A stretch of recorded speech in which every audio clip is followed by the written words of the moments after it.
Weston play. This is going to be a shutout. We're up 1-0 on them already. No, it's fine. 0-0. It's going to be a shutout. We're 1-7. We got to start practicing.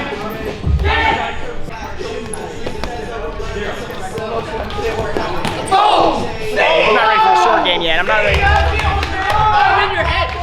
Are we playing ceiling? No.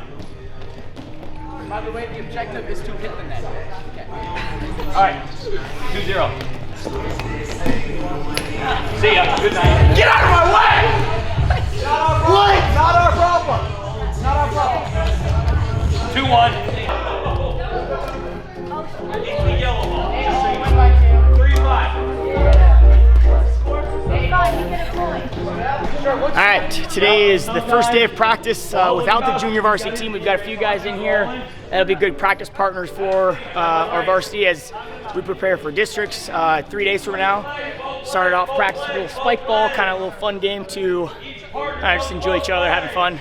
Good warm up, and here we go for Wednesday practice. We're gonna have a short and sweet practice.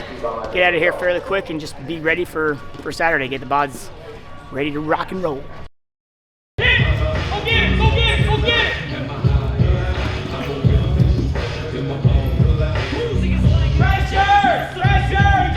So talking about number one, not shutting it down in a match, okay? So this guy that's wrestling Bo Nickel kind of sort of shuts it down a little bit. It's funny because the title of the video is Rising American Star turns certain defeat into victory in the last second. But here's the other cool thing I like about this match. Bo Nickel does not feel like he has to do it all at once, right? And this is something Chase, I remember Coach Elliott and I were talking to you at conference about, like, you got down early in that match and you were kind of like, oh man, I feel like I need to throw this guy to his back and try to do it all at once.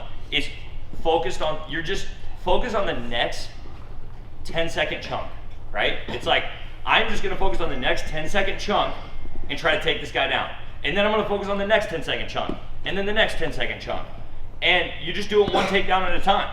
And so I just, again, you don't have to like Bo Nickel as a person. I don't like it when he helps people up after he pins them. But this is an incredible display of wrestling because he doesn't think about the score.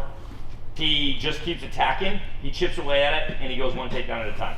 So I just think, guys, I like that match a lot because a lot of good lessons from that match. But one of my biggest issues that I had when I was in high school, one of my biggest kind of, I think, misconceptions that I wrestled on for a long time was I thought that because I trained so hard in the wrestling room that I shouldn't get tired in competition. Okay, and that's a misconception, right? Because a 6-minute wrestling match, if you're wrestling hard, is going to be tiring no matter what. But what we're doing in the wrestling room is we're training ourselves to wrestle and to be able to continue to wrestle while we're tired, right? And so that's kind of why I was wanting to point out how tired Bo Nickel was at the end of that match. He was exhausted every time there was a break, but it was just like, he's like, okay, but I know I can still score on this guy. And I'm gonna keep attacking, keep attacking, keep attacking. I'm gonna keep believing. I'm gonna keep believing that there's a chance, and I'm gonna take it one takedown at a time. And so that was a big, once I started to figure that out a little bit in college, that was a big turning point for me, just in realizing, like, hey, I'm gonna be, probably chances are, if it's a good guy and it's a hard match, I'm gonna be tired at the end of the third period. That doesn't mean that I can't still score. And that doesn't mean that I can't still push the pace and try to get him more tired than me, right? So I just think there's a really valuable lesson in that.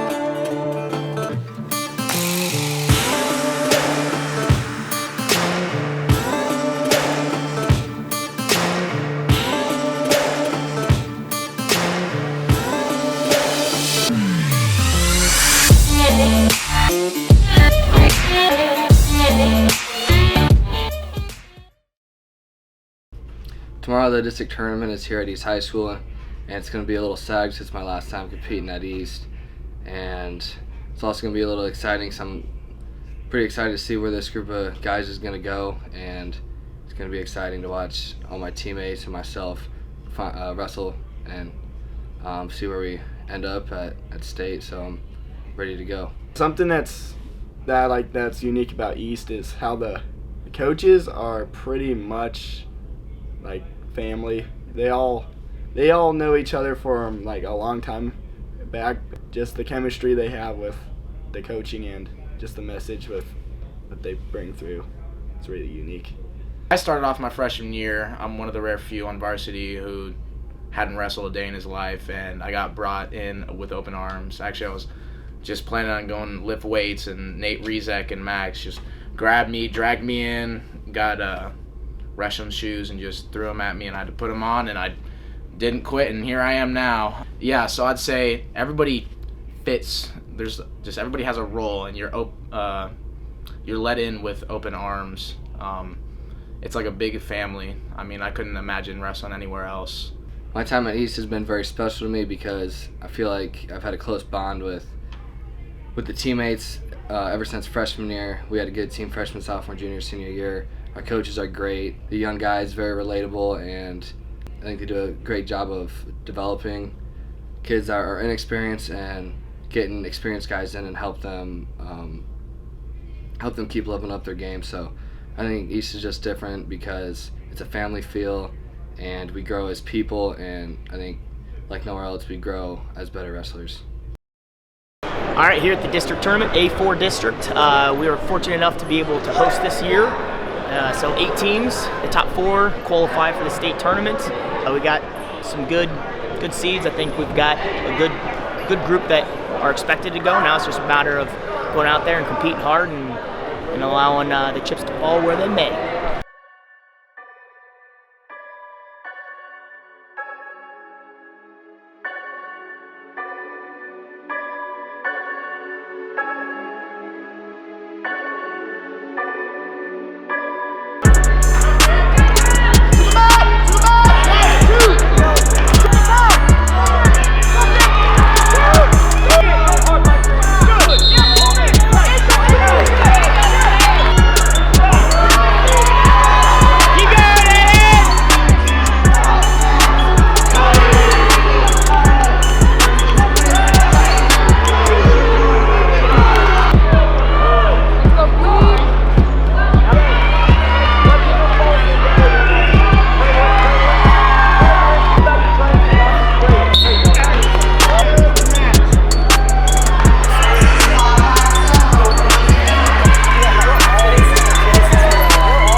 day of wrestling, I'm incredibly proud of just our team effort as a whole.